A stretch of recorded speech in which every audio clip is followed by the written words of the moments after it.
অনেক দিন থেকেই আমার একটা পাহাড় কেনার শখ, কিন্তু পাহাড়কে বিক্রি করে তা জানি না।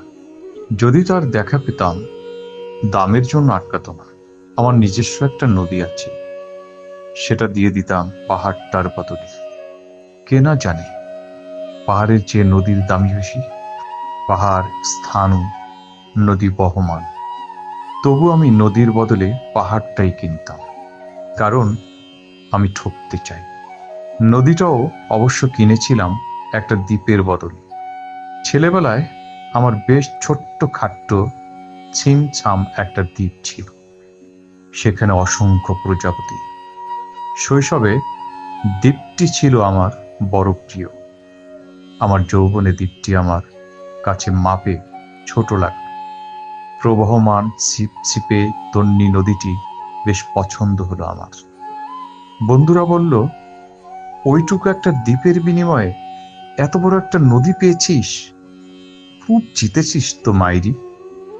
তখন জয়ের আনন্দে আমি বিহ্বল হতাম। তখন সত্যি আমি ভালোবাসতাম নদীটিকে। নদী আমার অনেক প্রশ্নের উত্তর দিত, যেমন, বলতো আজ সন্ধেবেলা বৃষ্টি হবে কিনা। সে বলতো, আজ এখানে দক্ষিণী গরম হাওয়া, শুধু একটি ছোট্ট দ্বীপে বৃষ্টি। সে কি প্রবল বৃষ্টি, যেন একটা উৎসব। আমি সেই দ্বীপে আর যেতে পারি না। সে জানতো, সবাই জানে, শৈশবে আর ফেরা যায় না। এখন আমি একটা পাহাড় কিনতে চাই। সেই পাহাড়ের পায়ের কাছে থাকবে গহন অরণ্য। আমি সেই অরণ্য পার হয়ে যাব, তারপর শুধু রুক্ষ কঠিন পাহাড়।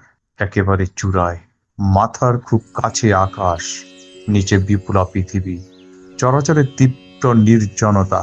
আমার কণ্ঠস্বর সেখানে কেউ শুনতে পাবে না। আমি ঈশ্বর মানি না, তিনি আমার মাথার কাছে ঝুঁকে দাঁড়াবেন না। আমি শুধু 10 দিককে উদ্দেশ্য করে বলবো, প্রত্যেক মানুষই অহংকারী।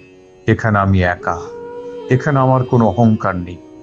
এখানে জয়ী হবার বদলে ক্ষমা চাইতে ভালো লাগে। এ 10 দিক, আমি কোনো দোষ করিনি। আমাকে ক্ষমা করো, আমাকে ক্ষমা করো।